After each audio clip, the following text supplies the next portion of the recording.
오늘은 동호인분들이 플랫 서브와 슬라이스 서브의 차이와 유용성을 살펴보고 어느 서브를 먼저 마스터하셔야 할지 생각해 보실 수 있는 계기가 되었으면 좋겠습니다.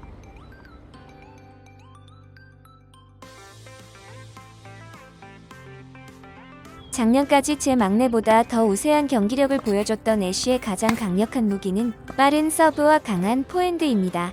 레이더건으로 애쉬의 서브 속도를 재면 무려 70마일, 112km까지 나오는데 웬만한 한국 동호인분들 서브 속도보다 빠릅니다. 제 막내가 이런 애쉬의 서브를 매우 잘 리턴하고 있어서 이 서브가 얼마나 강력한지 쉽게 실감하시지 못할 수도 있는데 이 애쉬의 서브는 사실 다른 10살짜리 아이들에게는 재앙 수준으로 강력한 서브입니다. 반면 제 막내는 아무리 강하게 서브를 넣어봤자 60마일 61. 중반, 100km까지의 속도가 최고고 경기 중 속도는 훨씬 더 느립니다. 64. That was your fastest. I'm pretty sure it was 64 yesterday. It was 67. 67? Yes. I don't think you remember it properly. 애쉬보다 2살이 더 많은 제 막내는 단순히 나이를 더 먹었기에 애쉬의 서브를 잘 리턴하고 있는 게 아닙니다. 작년까지만 해도 제 막내는 이 애쉬의 서브를 리턴하는데 많은 Yeah, that was a 어려움을 good point. 겪었었습니다. 하지만 이 둘은 1년 넘게 거의 매주 꼭 한 번씩은 만나서 이렇게 경기를 해왔기에 이제는 이 애쉬의 빠른 서브에 제 막내가 많이 익숙해진 것입니다. 작년까지는 애쉬가 6대4 정도의 승률로 제 막내에게 우위를 보여왔지만 올해 들어서는 아직 한 번도 애쉬가 제 막내에게 이기지 못하고 있는 상태입니다. 애쉬의 서브가 아무리 빨라도 이제는 제 막내에게 큰 위협이 되지 않기 때문입니다.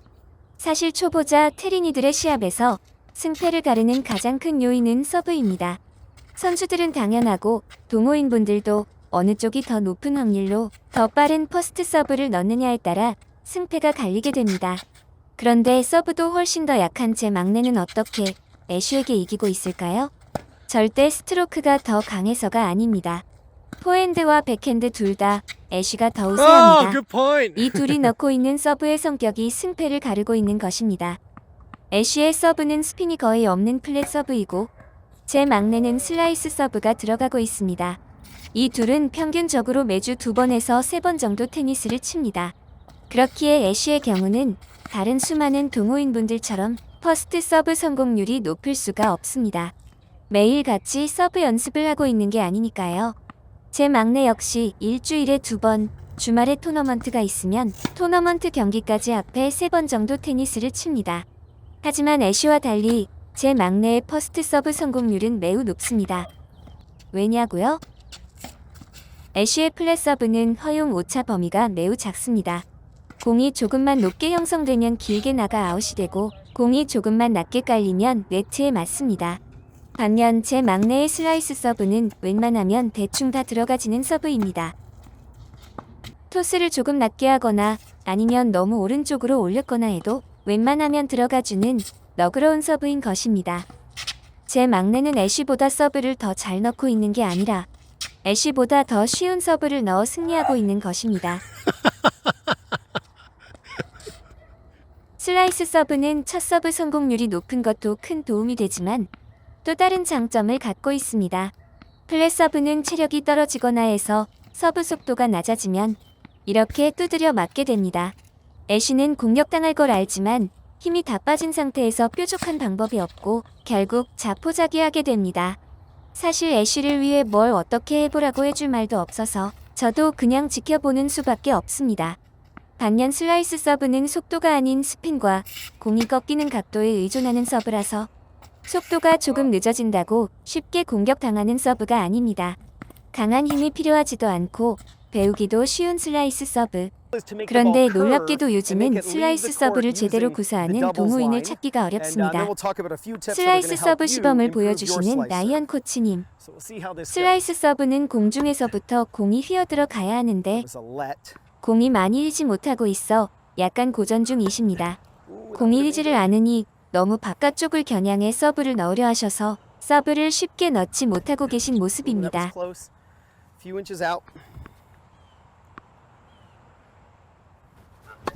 에고, 이건 Not bad. 길게 The 나갔습니다. goal is to be able to make the ball curve in the air. If you can do that, then you can actually hit angles that you normally 이 wouldn't be able 코치님은 to 공이 휘는 hitting 모습을 topspin 직접 and 보여주시지는 flat serves. 못하셨지만 암튼 슬라이스 서브는 공이 공중에서 휘는 게 핵심입니다. 일단 공중에서 공이 안 휘는 분들의 고민부터 해결해 드릴게요. 슬라이스는 깎다라는 뜻입니다. 그래서 슬라이스 서브는 공의 껍질을 깎듯이 치는 서브입니다. 슬라이스 서브와 플랫 서브의 가장 큰 차이점은 플랫 서브의 경우 공을 앞으로 때려버리는 것이지만 슬라이스 서브는 사과 껍질 깎듯 두시 방향으로 공을 깎아주듯 옆으로 비껴 치셔야 합니다. 그래서 라켓줄에 공이 긁히듯이 맞아야 합니다. 물론 중급자분들의 경우 이 슬라이스 서브 이론에 대해 모르시는 분들은 안 계시겠지만 그럼에도 왜 공이 휘어들어가지 않을까요? 공이 휘지를 않으면 너무 서브를 세게 넣어서 그런가 싶어 서브를 약하게 넣는 시도를 하시는 분들도 계신데 공을 얼마나 강하게 아니면 약하게 치느냐에 따라 공의 휘는 정도가 달라지는 것은 아닙니다. 공이 휘지 않는 분들은 감이 좋지 않아서 공이 휘지 않는 것입니다. 구력과도 Yes, sir. 아무런 상관이 없습니다. 감이 좋으신 분들은 서브 배우는 첫날부터 공이 휘어 들어갑니다. 서브를 처음 배우는 제 막내 아이도 이렇게 공이 휘는데 왜 공이 휘지 않느냐고요? 사과 껍질로 예를 들자면 누구나 얇지도 두껍지도 않게 일정한 두께로 껍질을 깎지는 못합니다. 너무 얇게 깎게 되면 스핀은 많이 먹지만 공이 네트를 넘어가지 못하고 너무 두껍게 깎으면 공이 휘지 못하게 됩니다. 공을 너무 얇지도 두껍지도 않게 깎아야 공중에서 휘어 들어가는 슬라이스 서브를 넣을 수 있게 되는 것입니다. 감이 좋지 않아도 연습을 많이 하면 공이 휠 수 있나요? 솔직히 그 부분은 저도 확답을 못 드리겠습니다. 제 막내와 달리 제 큰아들의 경우 그럭저럭 슬라이스 서브를 넣기는 하지만 공이 많이 휘지는 않거든요. 이제 초보자분들을 위해 슬라이스 서브 연습하는 방식을 소개시켜 드리겠습니다. 지난 시즌 스핀 서브 연습 방식과 동일한 분할식 서브 연습을 하시면 됩니다. 라켓 짧게 잡으시고요. 토스는 1시나 2시 방향 정도로 올리시고요. 스윙을 하시는데 킥 서브와 달리 상체를 정면을 향해 많이 돌려주세요. 제 아들이나 라이언 코치님처럼 공이 공중에서 많이 휘지 않으시는 분들은 토스를 낮게 올려서 연습해 보시는 것도 해결책이 될 수 있습니다. 이렇게 토스가 낮을수록 공이 더 많이 휘어집니다.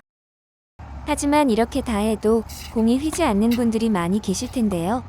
그런 경우 제가 드릴 수 있는 또 다른 팁은 공을 때리시기 전 상체가 정면으로 향하도록, 그러니까 제 막내처럼 이렇게 선회전 하시고 포트 하시는 방법으로 서브를 넣어보세요. 이렇게 공을 때리기 전 상체가 앞을 향하고 있으면 사이드 스핀이 저절로 들어가게 됩니다. 물론 이런 식으로 서브를 넣으면 상체 회전에서 얻을 수 있는 힘이 공을 치기 전 소멸되기에 서브가 약할 수밖에 없지만 일단은 슬라이스 서브에 필요한 사이드 스핀을 발생시키기가 훨씬 더 용이해집니다. 우선 슬라이스 서브를 넣는데 익숙해지셔야 하는 테린 이분들에게는 매우 좋은 방식이 아닐까 생각합니다. 네, 슬라이스 서브나 플랫 서브나 둘 다 이용하고 둘 다 배우시면 좋지만 둘 중 슬라이스 서브부터 먼저 익히시면 경기하실 때 승률을 높이실 수 있습니다. 재미로 하는 경기지만 그래도 지는 것보다 이기는 경기가 조금 더 재미있습니다. Yes. All right, let's go.